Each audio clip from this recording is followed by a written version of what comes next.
Good morning, you beautiful people. I don't have a big thing prepared, but I was just in First Peter this morning, and related to a text that everyone knows pretty well. I just saw some things, or was revealed some things that I thought were pretty cool that I wanted to share. Specifically, the text well known about wives submitting yourselves to husbands, and then husbands treating your wives with respect. Let me just read it real quick. 1 Peter 3:1-4. Wives, in the same way, submit yourselves to your own husbands, so that if any of them do not believe the word, they may be won over without words by the behavior of their wives, when they see the purity and reverence of your lives. Your beauty should not come from outward adornment, such as elaborate hairstyles and the wearing of gold jewelry or fine clothes. Rather, it should be that of your inner self, the unfading beauty of a gentle and quiet spirit, which is of great worth in God's sight.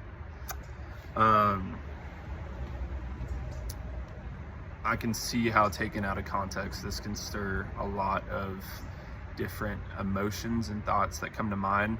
I think that backing into the context is super important. So Peter here is actually connecting this idea to what he was talking about previously in chapter 2, kind of talking about submission in different spheres. To clarify, it was talking about citizens submitting to your government or your masters, or kind of those put in political positions that they're in. And then it talked about servants submitting to their masters.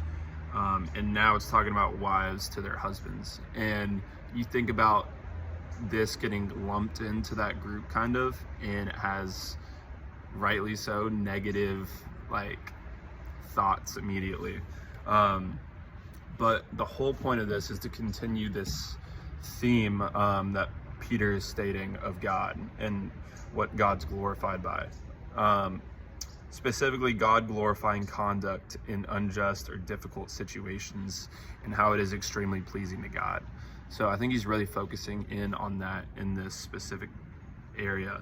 I think it's important to know that in all these areas, Peter's not calling wives to submit blindly or apathetically, but he's saying willingly and wisely, so that their actions preach the gospel louder than words do. And I think that whenever we look at what it looks like to be in these unjust or difficult situations and to still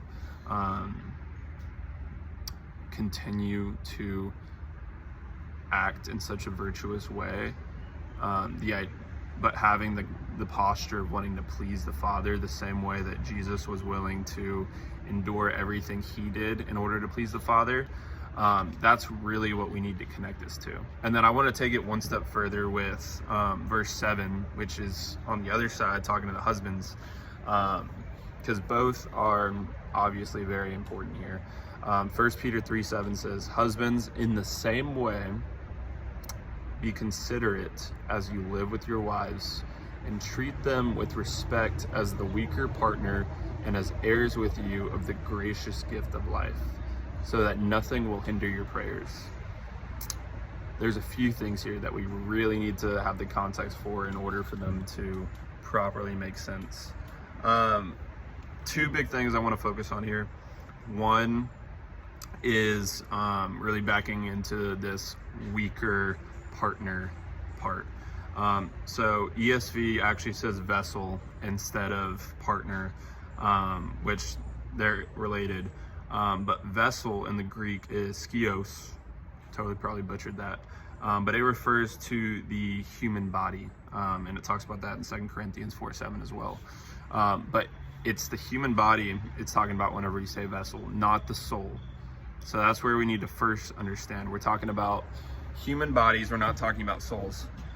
Secondly, the word weaker, asthenes, it means physically weaker or more vulnerable. Not talking about morally, not talking about spiritually, we're not talking about intrinsic value of beings. We are talking about vessel weaker, physically, human body weaker. God is not saying that women matter less to him than men do by any means. And I think that this next part shows that really well, specifically looking at this last part called the men, the warning to men, so that nothing will hinder your prayers. I say this not at all to put men in a victim place, and I hope it doesn't come out that way. But we need to look at the magnitude of what's really being said here. Peter is warning men that your relationship with your spouse affects your relationship with God. And I don't want to minimize this. Husbands are warned to respect their wives or face tribulation and disconnection with the almighty creator of the universe. Peter doesn't say that to the wives. Peter brings this out to the husbands, that you need to respect your spouse and protect them. Otherwise, your actions with them in the sanctity of marriage could cause you to be disconnected with God. That's crazy. That's a huge warning that we need to take super, super seriously. And whenever I read this initially, my mind went to women should be so encouraged by that. Reading 1 Peter 3 should leave women in a place where you feel completely loved and treasured by God. Because it's the fact that God cares for you so much as to threaten his intimacy with your husband if you are not being treated like his highly esteemed daughter in marriage, the way that he created for it to be. And I just think that 1 Peter 3, it's so easy as a society for us to look at this and go straight to women are called to submit, everyone needs to be equal, this is like not fair, or this is like outdated. But God is speaking through Peter to tell us that we are co-heirs in salvation. So we are equal in that sense. And not only that, but men, you need to treat your wives with that mindset. Otherwise, God will remove intimacy with you. And I just think that this is super encouraging for women, and just something super cool that the Spirit revealed to me today. Let me know your thoughts, if there are other things that I might be missing or you think would be cool to add. And yeah, you guys have an amazing day.